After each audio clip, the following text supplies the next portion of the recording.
의도타임즈 시간입니다. 개장 전에 아침에 나온 증권사 리포트 두 종목을 선별해봤습니다. 두 종목 다 내년에도 기회와 전략이 있을까요? 라는 질문에서 살펴보시면 될 것 같고요.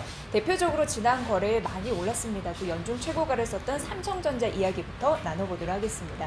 자, 삼성전자 목표 주가를 또 상향한 흐름이 있어서 안 고를 수가 없었던 상황인데요. 우선 중요 모멘텀부터 빠르게 점검을 해보도록 하겠습니다. 가장 중요한 것 중에 하나가 또 스마트폰 출하량이라고 할 수 있겠는데요. 이게 드디어 내년에 3억대를 돌파할 것으로 예상이 되고 있는 상황입니다. 그런데 종전에 보면은 2017년도에 3억대 돌파 이후에 두 번째 나타나는 현상이거든요. 스마트폰 출하량 3억대가 넘어갈 것으로 내년도 또 예상이 되고 있는 상황이고요. 이게 주요 제조사, 스마트폰의 제조사인데요. 이 초록색이 하웨이고 연두색이 삼성전자입니다. 근데 하웨이는 미국의 제재를 받기 때문에 그 비중이 줄어들고 그 반사 이익으로 시장 점유율이 상승하는 삼성전자를 내년에도 기약을 해볼 수 있다라는 가능성 언급이 됐습니다. 중요하겠죠. 자, 앞서서 말씀드린 걸 잠시 더 보태서 말씀드리면 우선 내년은 삼성전자가 3억 5천만 대의 핸드셋을 생산할 것이다. 그리고 앞서서 저희가 말씀드린 대로 스마트폰이 3억대 수준을 생산할 것이다 라는 부분이고요. 내년도는 플래그십 라인업에 폴더블 스마트폰이 전면으로 부각될 예상이어서 폴더블 폰 수혜가 조금 더 이어질 가능성이 언급이 되고 있는 상황입니다. 그리고 최대 700만 대의 폴더블 스마트폰 출시가 전망이 되고 있는 상황입니다. 수익성 부분에서 봤을 때는 중저가 라인업 확대 이런 모멘텀이 있으니까 이 부분도 참고해 보십시오. 자, 그렇다면 이 부분도 중요할 것 같습니다. 삼성전자의 시스템, LSI 매출의 이 부분인데요. 스마트용 AP라고 해서 삼성전자는 엑시노스를 개발하고 판매를 합니다. 그런데 중요한 변화가 최근 있었습니다. 사실 1위가 미국의 퀄컴이었는데요.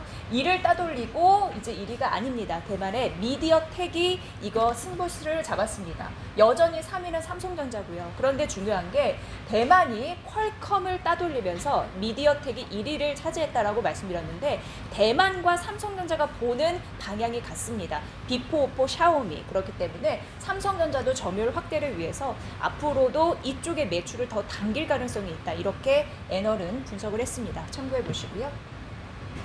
자, 그래서 21년도 내년 같은 경우에는요, 앞서서 말씀드린 그 시스템 LSI 부분과 파운드리, 이거는 이제 설계 받아서 제조해주는 부분이잖아요. 동시에 수혜가 예상된다라는 부분이 있었습니다. 특히 파운드리 같은 경우에는 5G 기기가 증가하기 때문에 이 모멘텀을 조금 더 받아갈 가능성이 있다는 거고, 시장의 특징을 보면은 이 고객사가 파운드리 생산 능력 확보를 위해서 노력해야 되는 그런 상황으로 가고 있다라는 부분입니다.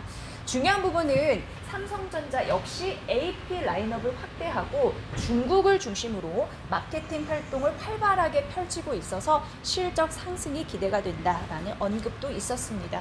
이 부분도 참고해 보시고요. 자, 이게 하만인데요. 하만 같은 경우에는 이제 22년도를 주목하라라고 얘기가 되고 있습니다. 사실 하만 같은 경우에는 2017년에 인수했잖아요. 그 이후에 부각을 받지 못했습니다. 하지만 2022년도 드디어 전장 쪽에서 매출이 나오면서 실적 개선이 가시화될 것으로 전망이 되고 있기 때문에 이것도 주력 모멘텀에 앞으로 편승할 가능성이 있다는 게 언급되고 있습니다. 자, 그래서 삼성전자 분기별 매출의 이 부분 내년도 지속적으로 이어갈 수 있을지 좀 그 흐름을 파악해 놓은 그런 부분이었고요. 자, 그래서 투자 의견은 매수고 목표 주가를 87,000원으로 상향 조정했는데 이 부분 보시면 될 것 같고요. 하나만 더 말씀드리면 상속세 이슈 있습니다. 삼성그룹주. 그리고 증여세 이슈와 맞물려서 4분기 실적 발표 때 중요한 거 발표할 것 같아요. 2년 현금 흐름 약 9조 원을 대상으로 해서 특별 배당이나 자사주 매입을 하는 그 주주 환원 계획을 발표할 가능성이 있어서 4분기 실적에 어떤 이야기가 나오는지 꼼꼼하게 점검을 해보셔야 될 것 같고요. 앞으로 3개년 배당 정책 또한 2018년도에서 올해 배당 이상으로 상향될 것으로 전망이 되면서 앞으로 추후 모멘텀도 배당 쪽에서 있다라는 가능성이 언급이 됐습니다. 참고해 보시기 바랍니다. 자, 두 번째는 이제 미디어 업종에서 괜찮은 종목을 선별을 해봤는데 최근 올랐음에도 불구하고 조금 더 주가가 갈 수 있다라는 여력 안에서 살펴보시면 될 것 같습니다. 자, 제작자는 더 이상 을이 아니라고 합니다. 특히 중소 제작자가 더 좋아졌다라고 하고요.